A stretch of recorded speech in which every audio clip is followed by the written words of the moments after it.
एक चीज ध्यान रखना है कि फतेह। क्या आप जानते हैं कि आप दिन भर में औसतन करीब 22,000 बार सांस लेते हैं?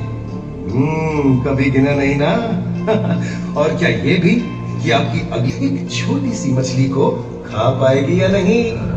क्यों यकीन नहीं होता ना? चलिए कोई नहीं, आइए आपको ले चलते हैं एक ऐसी दुनिया में जो आपसे हजारों मील दूर होकर भी आपके अस्तित्व का आधार है। ये महासागर है, मीलों दूर तक फैला हमारे जीवन का केंद्र, जिसका पानी हर देश की सीमा से परे है।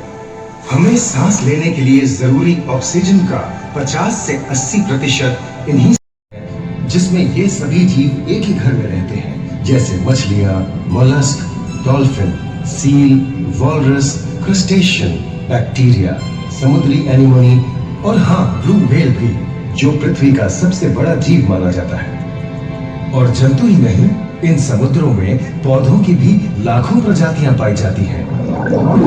इन विशाल समंदरों का पानी हमारी पृथ्वी का लगभग 3/4 हिस्सा है। इस धरती पर 5 बड़े महासागर हैं: आर्कटिक, अटलांटिक, हिंद, प्रशांत और दक्षिणी महासागर। ये सागर इतने महत्वपूर्ण हैं कि इनका तापमान और लहरें दुनिया के हर हिस्से के मौसम पर असर डालते हैं, चाहे वो मौसम कितना ही खतरनाक क्यों ना हो। हमारी ही तरह पानी के नीचे पनपता हर जीवन सूरज की रोशनी पर निर्भर है। इनका नाम इनके आसपास बसे इन जीवों की विविधता के कारण पड़ा है।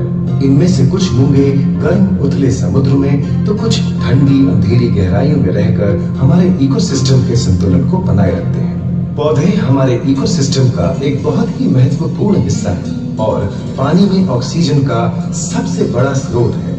इस नीले पानी में मौजूद कई पौधों में से एक बहुत ही महत्वपूर्ण पौधा है फाइटोप्लैंक्टन, जो पूरी दुनिया की ऑक्सीजन की जरूरत का लगभग 50% बनाकर हमारा अस्तित्व बनाए रखता है। इन समुद्रों में पहुंचने वाली सूरज की रोशनी की मात्रा के हिसाब से उन्हें 3 क्षेत्रों या परतों में बांटा गया है। सतह के सबसे नजदीक वाली कहा जाता है। जाहिर है कि यहाँ सूरज की सबसे ज्यादा रोशनी पहुंचती है और 90% समुद्री जीवन इसी परत में मौजूद है। अगली गहरी परत को डिस्पोटिक जोन या ट्वाइलाइट जोन कहा जाता है।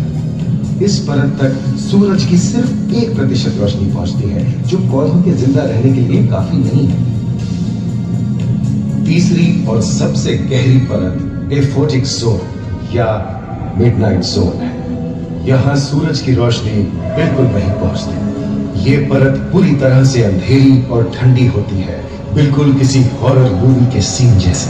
ये कई जगह पर इतनी गहरी होती है कि यहाँ आसानी से माउंट एवरेस्ट जैसे ऊंचे पहाड़ भी समा सकते हैं। और इसकी सबसे गहरी जगह है प्रशांत महासागर में मरियाना ट्रेंच।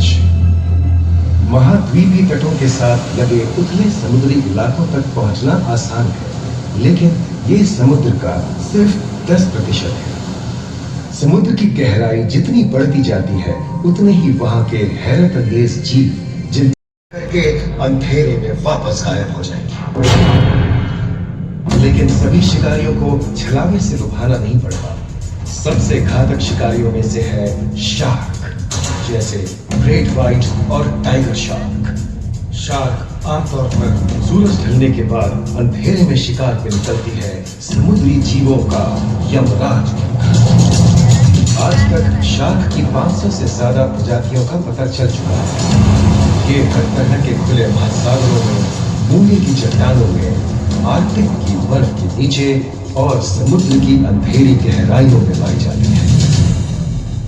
और ये है समुद्री घोड़ा, जो तबड़क तबड़क नहीं, छक छक छक छक करता है, यानी दौड़ता नहीं, तैरता है। हमने इन समुद्रों के बारे में बहुत कुछ जाना है, पर अभी भी बहुत कुछ जानना बाकी है। ये सागर गहरे और विशाल, ठंडे और अंधेरे में डूबे होते हैं। इन गहराइयों में पनपने वाली 17,000 से अधिक प्रजातियां मानो किसी समुद्रों को नुकसान पहुंचा रही है। कई समुद्री जीवों या मछलियों की दर्दनाक मौत और उनकी इस तड़प का जिम्मेदार हमारी मानव जाति ही है। पिछले कुछ दशकों में वैज्ञानिक पैमाने पर सामने आए खतरों में से एक बड़ा जलवायु परिवर्तन है, जिससे महासागर गर्म हो रहे हैं और ग्रीन हाउस गैसों की अधिकता और ऑक्सीजन की कमी के कारण इन समुद्रों का अम्लीकरण हो रहा है। सागरों के इस तरह गर्म होने से पानी का स्तर बढ़ गया है और हो रहा है, और पूरे इकोसिस्टम के लिए ऐसे खतरनाक हालात हम ही पैदा कर रहे हैं। हमारी आने वाली पीढ़ी का भविष्य इस बात पर निर्भर करता है कि क्या हम आज अपने निजी जीवन से प्लास्टिक को हटाने जैसा छोटा कदम उठा सकते हैं, या फिर हम बड़े स्तर पर सख्त नियम बनाकर उन्हें लागू करें, जिससे समुद्री संसाधनों का दोहन और प्रदूषण कम हो। याद रखिए, बात हमारे अस्तित्व की है, तो बदलाव की शुरुआत भी हमें ही करनी होगी।